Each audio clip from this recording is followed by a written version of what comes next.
Well, hello. Welcome back. We're gonna load straight in.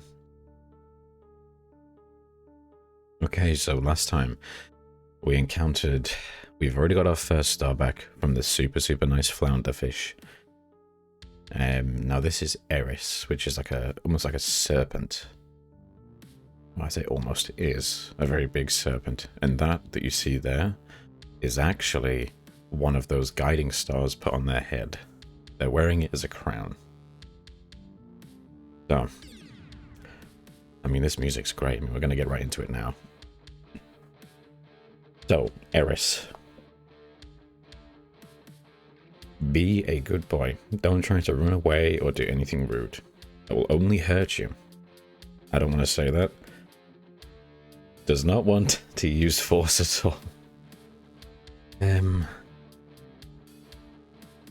I say we don't do anything. Zyablik puts a hand over Roach's eyes, soothingly stroking her head, telling her everything will be fine. It is better to resolve everything peacefully. Zyablik looks at Eris confidently and nods. And that's better.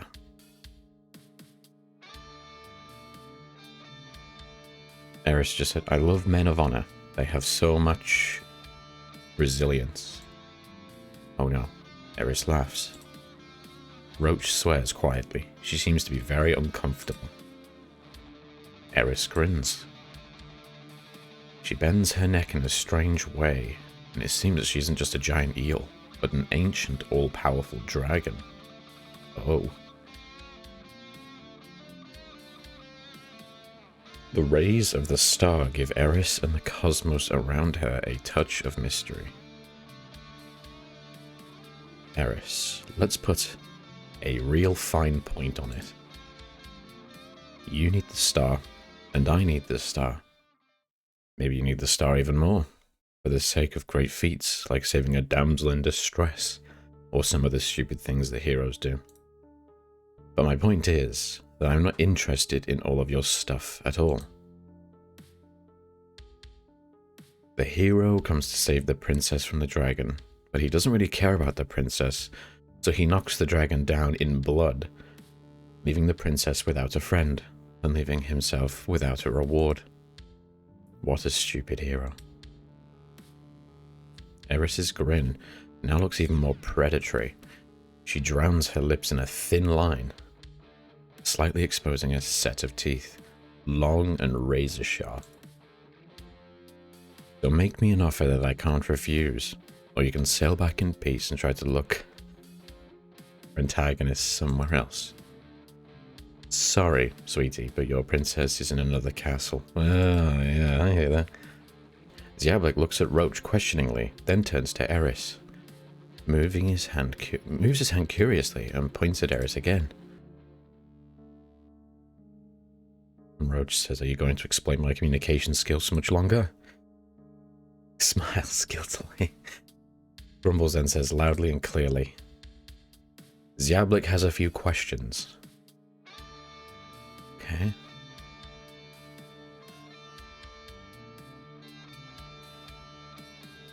Nothing, but you can try to surprise me. Geometry, tricks, and things I've never owned. For example, you, Roach. Eris chuckles. Roach twitch. Roach? What? Oh my goodness. Roach twist. Oh. Okay, let's do a quick restart. Okay. Roach twitches restlessly. Eris scares her to death. Continue. Zyablik scratches his beak thoughtfully. He has some ideas of how to get the star. One had to do something and choose one of the ways. Offer her the letters or cheat. She did like tricks. Zyablik crosses his hands and squints suspiciously, looking at Eris's head. Is there something wrong? Zyablik nods and squints even harder, as if he sees something completely wrong. Is the star skewed to the side? Zyablik nods again. Outraged, Roach opens her mouth but doesn't say a word, watching what will happen next. The eel suspiciously looks at Zyablik, then at Roach. I want you to find me a mirror, and you to fix the star so that it fits me well. And she leans lower to Zyablik. Zyablik orders Roach to swim closer, and when the star is right in front of his beak, he carefully adjusts it to the side. Zyablik hides the star under his cup quickly, slapping the eel on the forehead at the same time. He says it's alright. Throws Zyablik off. She's desperately looking for a mirror, or at least some kind of mirror surface. Eris twists her rings around the planets, drawing them closer. Zyablik gives her a thumbs up as he and Roach slowly sail away.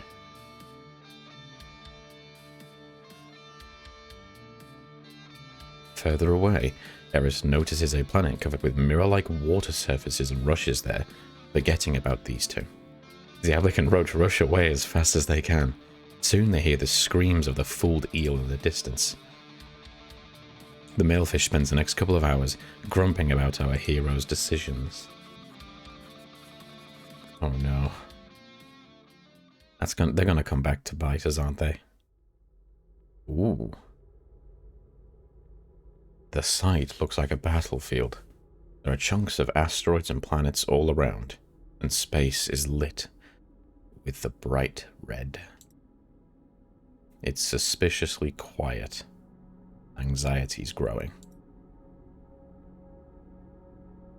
I don't want to be here any longer than it is needed. Zyablik nods nervously. They carefully loop between the parts of these celestial bodies, trying not to touch anything. Sometimes they have to dive down sharply. Sometimes they squeeze between the parts of broken asteroids drifting around like dead bodies. Boom. What the hell? Boom. Among the dust and wreckage there is a little goldfish. Flish? Oh my god. A little goldfish. Oh. Wow. Can you tell I haven't slept well? A little goldfish with incredibly large eyes. He lifts his fins up in the air, and with a war cry crushes a particularly large rock that happened to be in his path. My name is Khan, screams the fish. One of the crashed rocks suddenly ricochets towards our heroes. Dodge. Roach manages to get out of the way. The rock passes a millimeter away from Zyablik's beak. You have the stamina of a warrior and the endurance of a samurai. Oh, the goldfish looks boldly into Zyablik's eyes and then suddenly throws out the gauntlet at him. Where did the goldfish get the gauntlet from? That is a question we simply have no answer to, but it seems Khan is not doing this for the first time. I challenge you to a fight. You have the right to agree, or to run away like a coward. Then you will curse your entire family with your dishonor. Your children, your grandchildren, and great-grandchildren. Everyone will know that you lost a fight to a cute little fish like me. Zyablik crosses his arms, looking at Khan with great incomprehension. Question marks. Nothing but confusion. And now alarm. And then, nothing. I'll take your silence as a consent, so get ready to defend yourself. Oh! Oh no! Khan lets out his ritual battle cry. He's thirsty for victory. Intimidate. Zyablik's turn. Zyablik makes a mean joke about goldfish and their memory that he heard from Roach. Khan is not impressed. Zyablik gets -2 HP due to poor punchline. Khan's turn. Khan makes a JoJo pose reference. The level of drama is doubled. Zyablik is struck to the very heart by the toughness. Zyablik gets -1 HP. His cup turns out to be tasteless.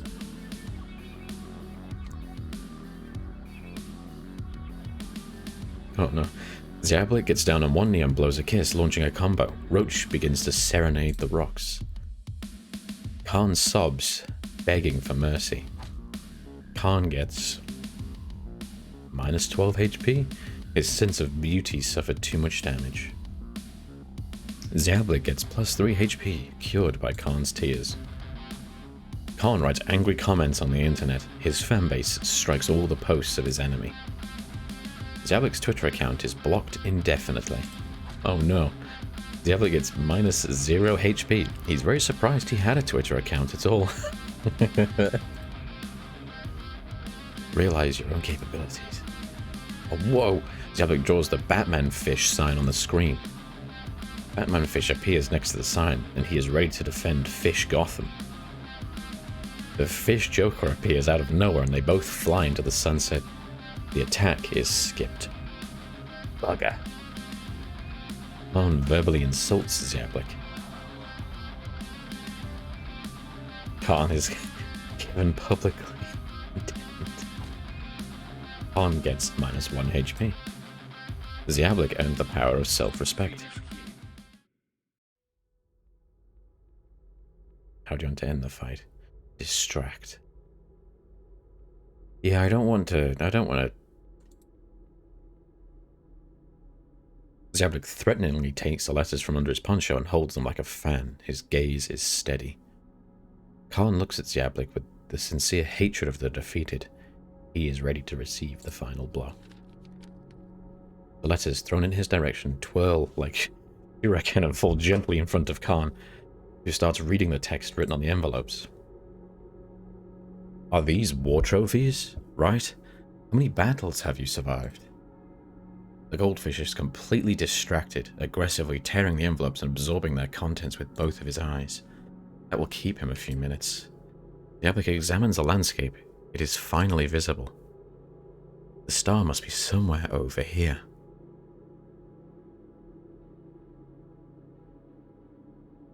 Area around Khan.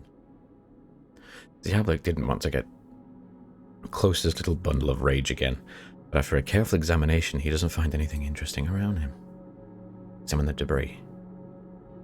No star was to be found, neither in the nearest nor in the second nearest bunch of planet's debris, and only in a fault of a particularly large planet the star shone, carefully hidden from prying eyes. Zyablik looks at the goldfish and his love letters. There are almost no letters left. Time to flee. Roach flew off as fast as she could. Zyablik almost lost his cup in surprise. It was a hard day.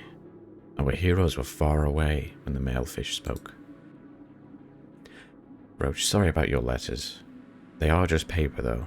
You can always write more. Zyablik ambiguously shrugs his shoulders. It was a shame to go see his lady friend with his hands empty. At last, they were heading in the right direction in the starless darkness.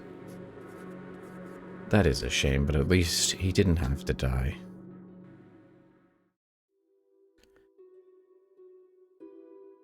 Roach slowly cuts through the cosmic haze towards the point where the journey has begun, telling Zyablik about her work and old acquaintances. Ones they'd just met and the ones they'd never see again. Space was slowly changing its color.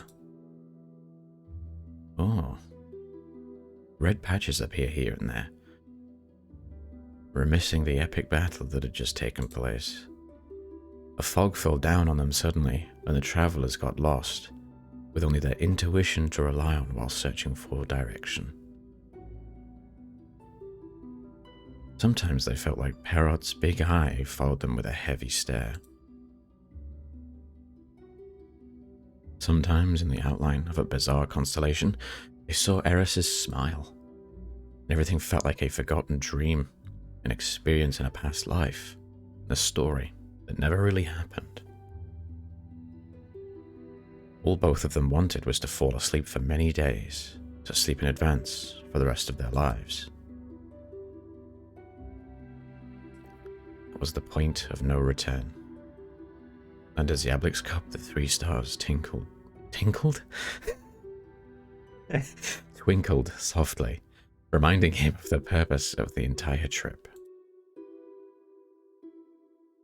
The colours that had previously seemed bright faded more and more as the travellers drew closer to the darkness. They see less and less stars around, and living creatures they see along the way also disappear. Roach stopped at the border of the darkness, where all paths end. The flow of time had become entirely arbitrary for that moment. Both travellers were trembling with either impatience or fear.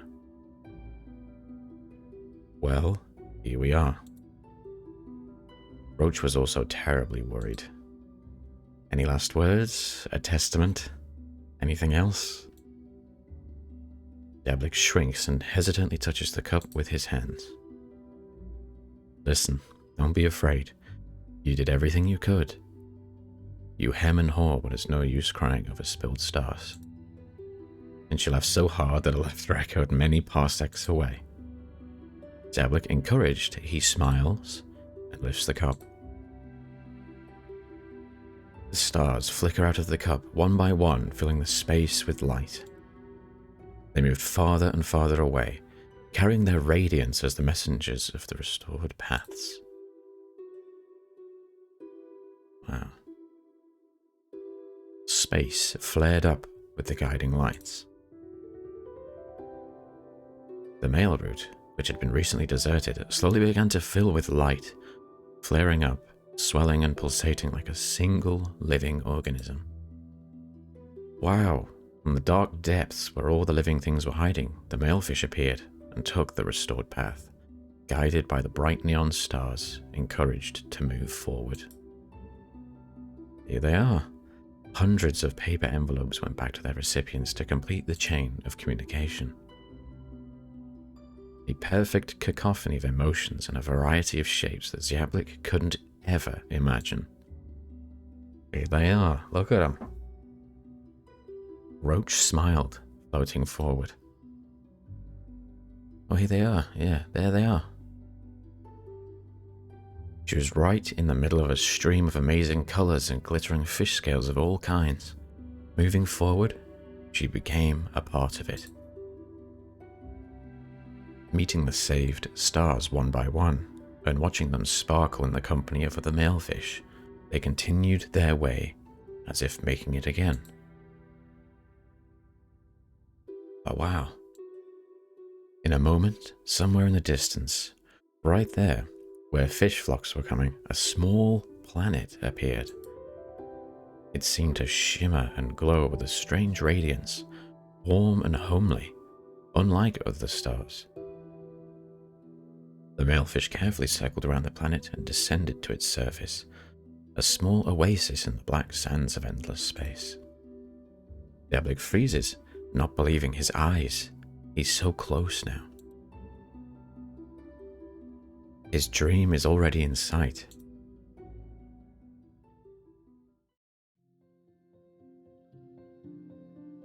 The planet drew him nearer, not only by gravity or some other incomprehensible laws invented beyond our understanding. It was bewitching. No bigger than Diablik's asteroid.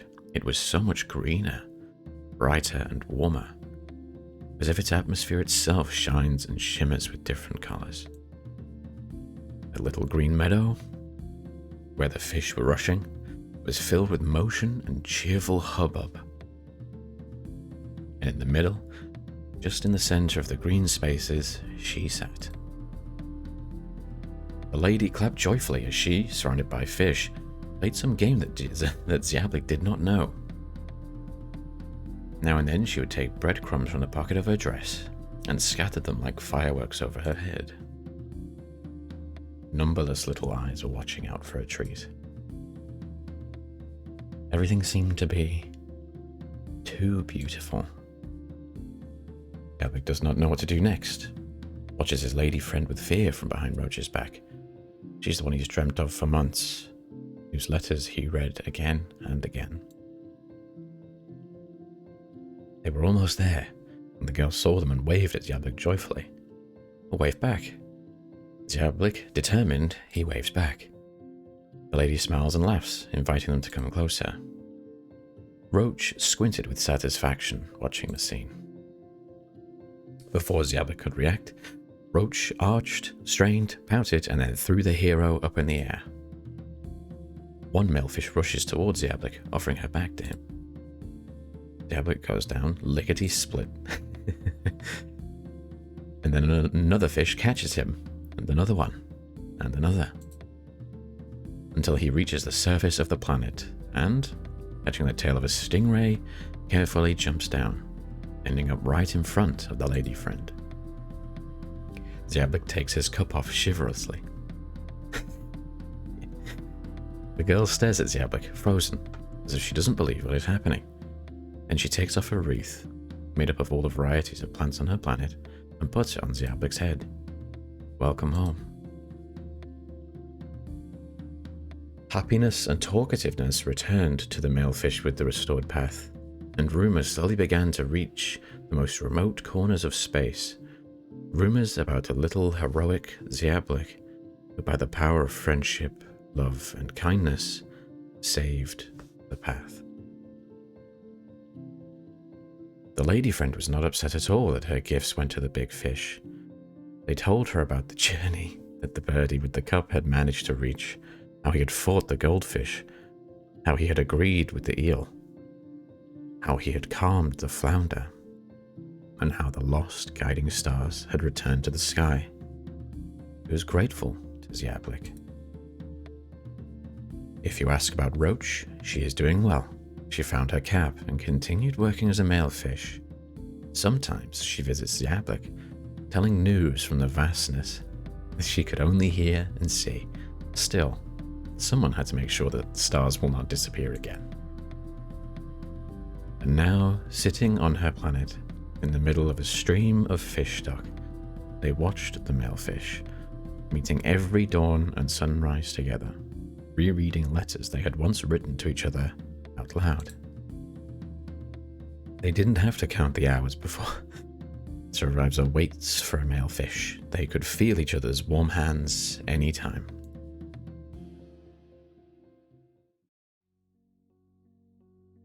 Wow. Well, that was lovely.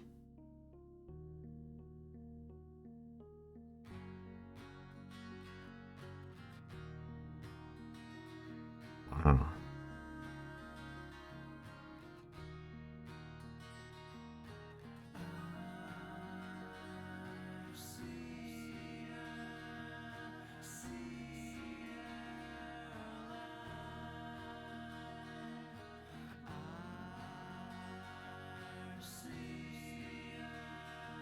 Yeah, this was lovely. Thanks for playing our game. The bucket and the cup. Oh yeah. Beautiful. Damn. Well, it's a shame that it's already ended. It really is a shame. I really enjoyed that. Yeah, it was really, really fun.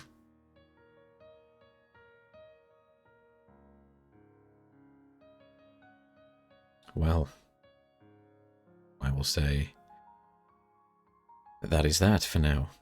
Only for now. I still have little nightmares to play, which will be fun. But I couldn't not finish this game first. I was just, I don't know. I like this story far too much. It's a lovely game.